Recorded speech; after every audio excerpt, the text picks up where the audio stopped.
Hey traders, welcome back to the weekly Forex Forecast. Coming up next week, you can see the dollar starts pretty consolidated. I mean, we're at the bottom of this channel, but we haven't really gone anywhere in the dollar.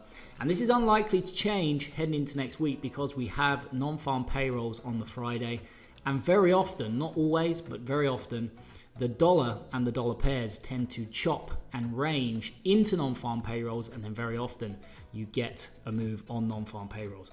So I would not be surprised to see the dollar chopping around next week, and actually that does set up a number of opportunities in the dollar pairs where we can potentially range trade them into non-farm payrolls on Friday.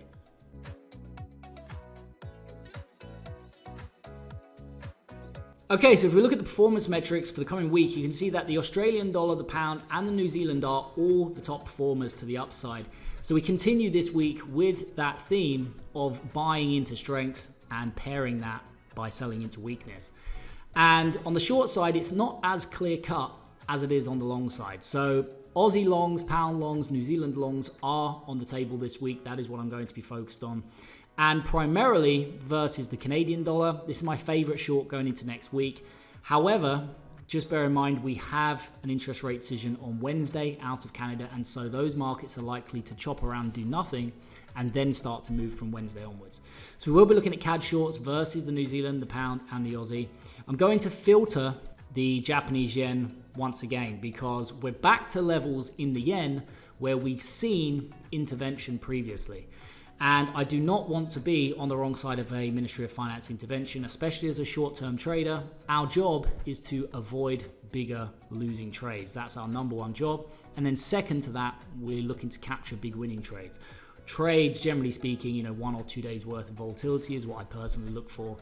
And if we're getting on the wrong side of bigger losing trades or a Japanese intervention, this is going to, of course, set back the account growth, cause drawdown, and then you have to trade your way out of that.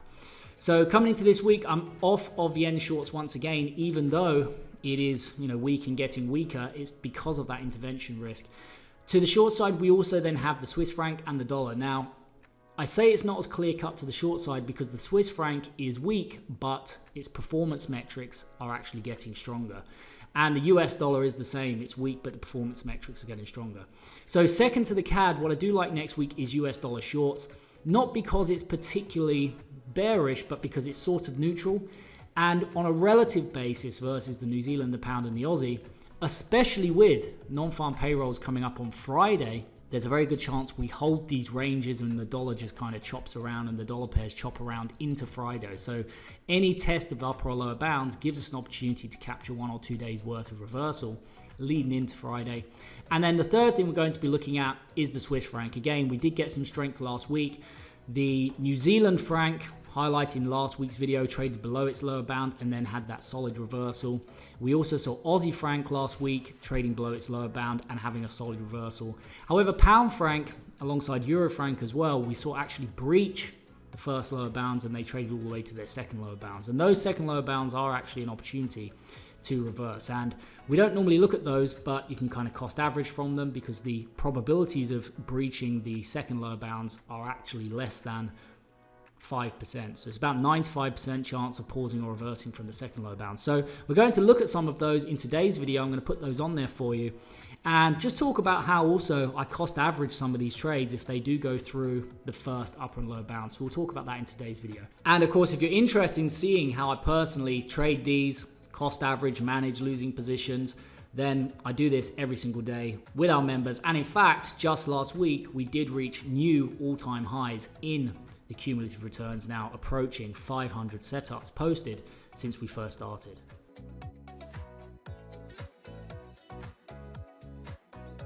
Okay, so keying off the watch list for crude oil, as we do every single week, I do still favor crude oil shorts only. I cannot buy this market next week. So what I'll be looking for is I'll be looking for a pullback, and you can look for those potential intra-week breakouts. You get those bear flags, pull back. Usually you only get one opportunity like this, one kind of bear flag or bull flag breakout on the 4-hour time frame, and looking for those shorts on that breakout into the 74.30. The second thing I'll be looking for, and these are the setups that we go through with members each day, is if we take out the upper bound here at the 80.57, I will be looking to fade this for a short for 1 or 2 day reversal. Really just looking to capture 1 or 2 days to the downside in crude oil. And as you can see, I've added the second level up here. And this is the level at which you have roughly a 7 out of 10 chance or a 70% chance of reversing once you breach the 80.57 for 1 or 2 days. But if you push all the way through and you take out the 83.71, this is an area where the market pricing probabilities are a 95% chance of pausing and reversing back inside this level, essentially back below this level, by the end of the week next week. So you can, if you're not involved from the first lower bound, you can actually step in and you can take these as short positions. But the thing is, most of the time they don't test these levels. And if you go back and look last week, Euro franc breached its lower bound, traded into its second lower bound, which was this gold level, wasn't in last week's video, but that was where it reversed from.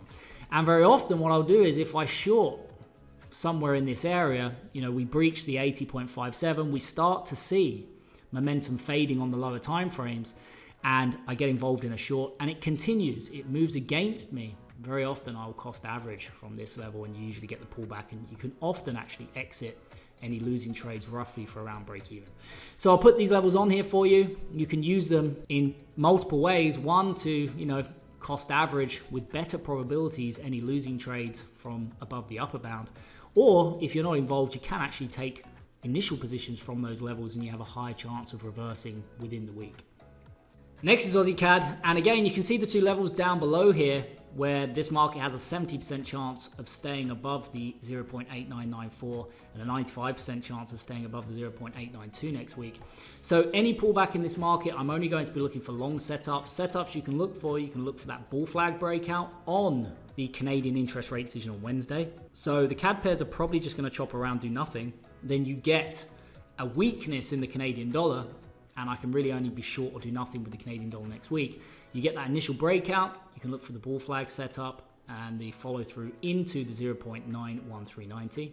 And of course, once you breach this, you start to trade above this, it becomes a good profit taking level, as only a 30% chance of finishing the week outside of these levels based on the prevailing market probabilities.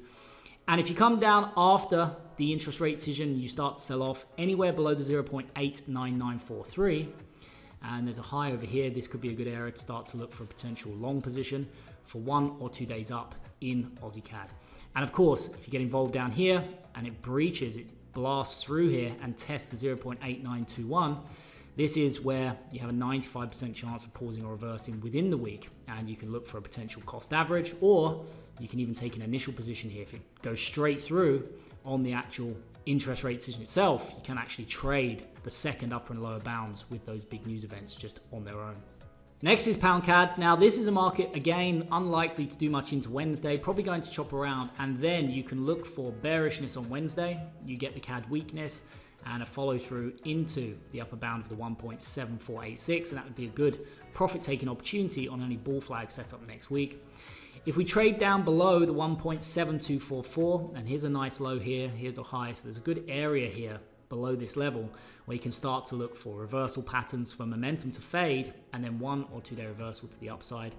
And if we breach, especially because we've got an interest rate decision, and with interest rate decisions you can come down to the second lower or upper bounds. If we breach that with momentum and we test the 1.7123 and perhaps some lows underneath it, this is a second place below this level. You can start to look for a long position for 1 or 2 days reversal in pound CAD. And again, if you're already involved in a long position and it comes all the way down to here, you can actually look to cost average that position to the upside.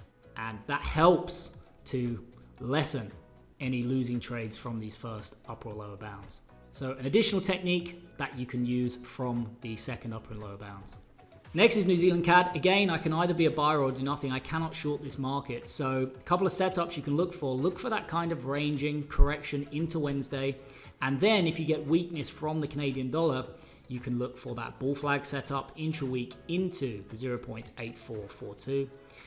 If we get strength and we start to see the market coming down, taking out this low and the 0.8303, especially if we get strength from the Canadian dollar, so the Canadian dollar goes up, New Zealand CAD comes down, tests the lower bound. But let's say the actual interest rate decision is kind of neutral, there's nothing really surprising about it, but we get some Canadian strength. that would be an opportunity to look for 1 or 2 day reversal below this level to the upside, on the basis that the range should hold, because there's not really a majorly hawkish catalyst for the CAD, but we've just got some volatility off the news event itself. And of course, if we get a very bullish Canadian dollar and we breach this level all the way down to 0.8233, this is the second place next week. You can look for a 1 or 2 day reversal. And again, if you're already involved, this can be a nice area to cost average and offset any losses from the upper or lower bounds. Next is Aussie dollar. Now, there's a good chance these markets hold their ranges into Friday. Again, doesn't happen all the time, but very often the dollar pairs will just chop around and then they start to move on Friday. In fact, very often you can see reversals on non-farm payrolls. For example, maybe it comes down, breaches the lower bound, and then reverses on Friday. So what I'll be looking for next week is I can only be a buyer of this market based on the fact that the Aussie is a bullish currency currently and the dollar is kind of bearish to neutral, but it's sort of neutral. I do expect the dollar to move higher, maybe over the back end of the year, but for now, just for next week, I do favor long positions only. So any pullback in this market, I'm going to be looking for a couple of things. You can look for the breakout intra-week, that kind of bull flag setup, and then a move into the 0.6731. If that happens, you'll probably get a reversal on non-farm payrolls, but that's a different story. I'll be looking euro dollar short, be better, and we'll look at that in a second. But I'm going to be looking for, you can look for that breakout intra-week or a test of the 0.6576. We breached this. Here's a good place to start to look on lower time frames for those reversal patterns, and you often get 1 or 2 days reversal to the upside. And in the event we breach this and we test the lower bound at 0.64995, you can also look for a second area here where you can look for a 1 or 2 day reversal to the upside. Now, I think it's highly unlikely we're going to trade into these second upper or lower bounds in the dollar pairs, because even the first upper and lower bounds rarely get tested on non-farm payrolls week. If we do that, maybe on non-farm payrolls itself, we get a move down to this level, but I'd be very, very surprised if this was tested during the week next week. Next is pound dollar. I can either be a buyer or do nothing next week. I cannot short this market. So what I'd like to see is I'd like to see this market pull back. Intra-week breakouts, may be unlikely because of non-farm payrolls, but you can still look for that bull flag setup, the breakout, the pullback with momentum, and then the follow through into the 1.2851. What I'd really like to see is if this market can come down and test below the 1.2636, test the prior high, breach this level, this would be a great place to start to look for a 1 or 2 day reversal during the week. Because if it does breach this, there's a very good chance this holds and it reverses into Friday, because you don't tend to get big directional moves before non-farm payrolls. And the second place you can look for long positions and a reversal is down at the 1.25288. So if we breach this and we start to test below here, maybe we trade into this low, second place you can look for a 1 or 2 day reversal to the upside. And again, just bear in mind, it's unlikely this will be tested before non-farm payrolls. In fact, it's unlikely these levels get tested anyway, because there's roughly only a 5% chance of testing these levels during the week. But if they do, that's what gives it very good probabilities for a 1 or 2 day reversal. Next is New Zealand dollar. Again, I can either be a buyer or do nothing. So I'm looking for this to correct, to kind of chop around into non-farm payrolls. Again, you can always look for that bull flag breakout where you get the rally, you get a pullback, and then you get a follow through. So rally, pullback, and a follow through into, and again, you only usually get on the 4-hour time frame, one of these per week, into the 0.6216. Alternatively, if we range and we kind of test the lower bound and we breach the 0.6070, this is where I'm going to start to look for momentum to fade on lower time frames and looking for those reversal patterns for 1 or 2 days to the upside. Especially if we get this Tuesday, Wednesday, that's going to be a great opportunity to look for this market to snap back inside its range. And if we breach that and we come all the way down and we start to test these lows even below the 0.5997, it's a second place next week. You can start to look for a 1 or 2 day reversal to the upside in New Zealand dollar. Next is euro dollar. Now, of course, we cover euro dollar every single week. So whether it's a good opportunity or not, I cover this asset because many of you like to trade this asset. You can see we do have both levels to the upside, and these are auto-generated every day, week and month because we do have daily levels and monthly levels by the hedge dash systems.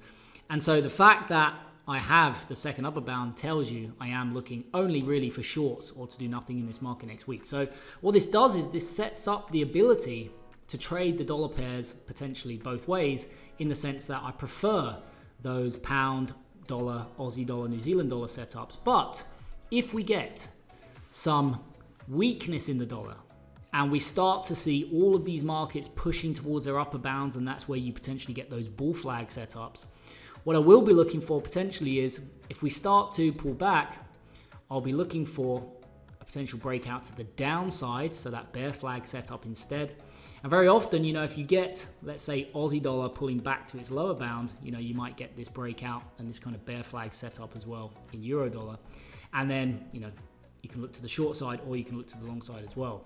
And if we get that, that's really the first opportunity you can look for. The second thing I'll be looking for is if we breach the 1.0931, especially if we do this early on in the week, it's going to be a great place to look for momentum to start to fade on lower time frames, 1 hour, 15 minutes, and look for that 1 or 2 day reversal. And finally, if we breach through here all the way up to the 1.1013, which only happens usually roughly 5% of the time, that would be a second place you could look for an initial setup if you're not involved in one, or even a cost average as the technique if you are already involved in a short.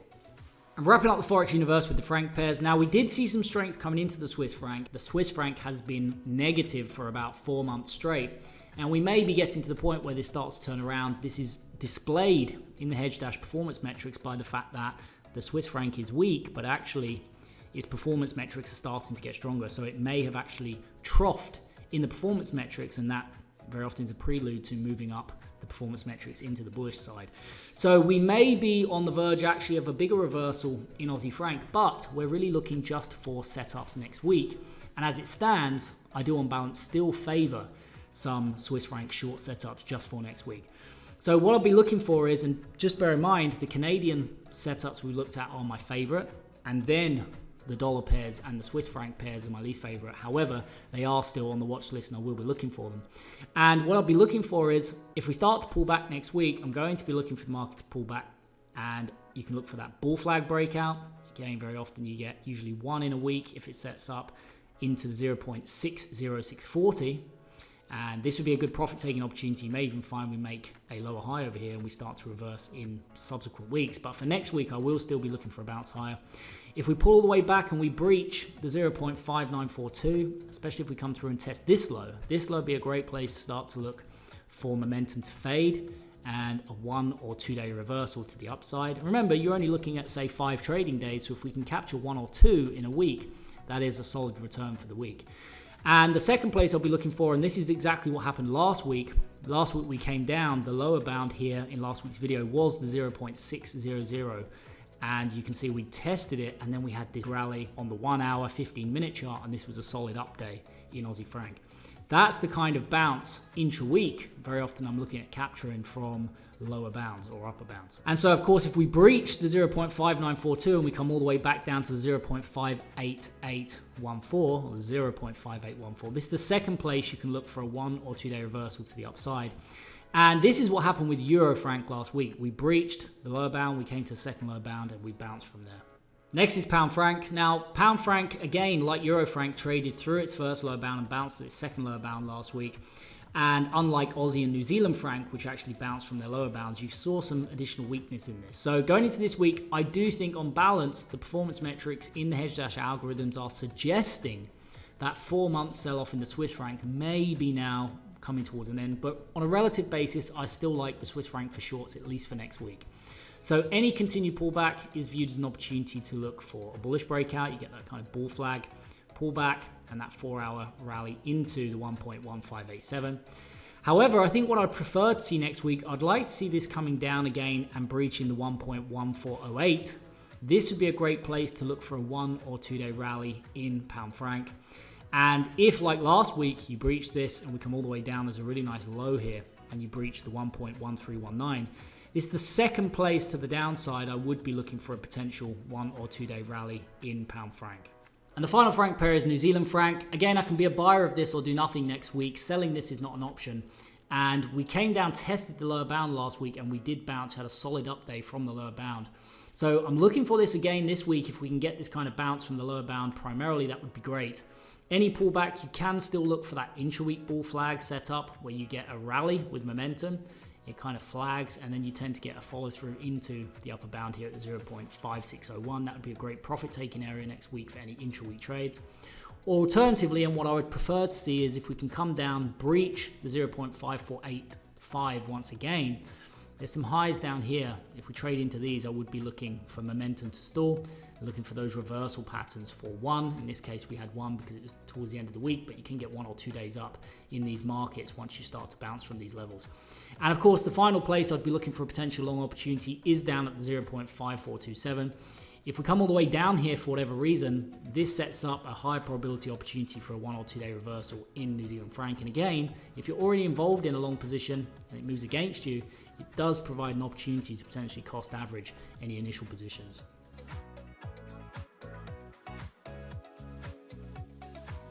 Okay, so wrapping up the video with gold and silver, starting with gold. Now, based on the performance metrics for the commodities in the hedge dash algorithms, I do prefer silver long plays this week and gold short setups. And what that does is by playing gold to the short side and having silver to the long side, it gives us a greater opportunity of capturing a setup reactively, regardless of what happens next week in at least one of these assets. So starting with gold, I'm only looking to be a seller or do nothing next week. I cannot buy gold. So what I'd like to see is I'd like to see this continue to correct, to pull back, and you can look for that potential breakout intra-week where you get momentum, you get a sell-off, it's strong, the market pulls back, and you tend to get one follow through into, in this case, the 2283.48. If we do trade below this level, I would not be surprised to take out this low over here. It'd be a good profit-taking opportunity for any intra-week trades. The second thing I'll be looking for is if we breach the 2371.27, this is the first place on a pullback. I would be looking for momentum to start to fade and for a 1 or 2 day reversal to the downside in gold. And the second place I'll be looking for a potential short setup is the 241516. Very unlikely it comes up to here, but if it does, this would be the second place I'd be looking for a potential short in gold. If you're not already short, of course, these are fantastic areas for initial positions. But as always, if you are already short, it's also a good area to potentially risk manage that first losing position. Last but not least, we have silver. Now, going into next week, I can either be a buyer of silver or do nothing. I cannot short silver. And it looks like we're forming this kind of A, B, and a C, maybe take out this low. And you can look for that inch-week breakout. Maybe we start to reverse. We get the bull flag set up, breakout with momentum, and start to rally into the 31.92 and above this, maybe taking out this high. That would be a good profit-taking opportunity for any inch-week longs next week. But ideally, what I'd really like to see is this pull all the way back, breach the 29.19, and this would be an area I would be looking for a 1 or 2 day reversal to the upside in silver. And I tend to try and be out of these by the end of the week because these ranges are for the week. Sometimes they do carry over. You test these lower bounds at the end of the week, maybe on a Friday. You can expect to bounce, Monday, Tuesday. But I like to be in and out as best as possible of these markets and of these setups within the week. And the second place I'd be looking for a potential long position to 27.82.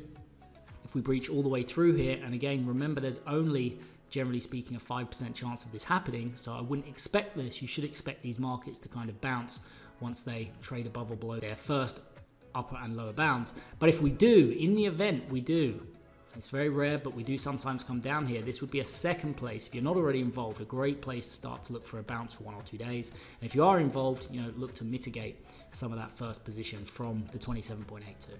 So that is it from me for today, guys. As always, I hope you enjoyed today's video, and if you did, why not consider joining us in the GMT training room each day, where I look at the best markets as well as sharing real-time setups that I'm personally looking at trading with members as part of our GMT training program. Don't forget, you can also get a 2-week free trial to the cutting-edge hedge dash trading app used in today's video by heading over to www.hedge-.com.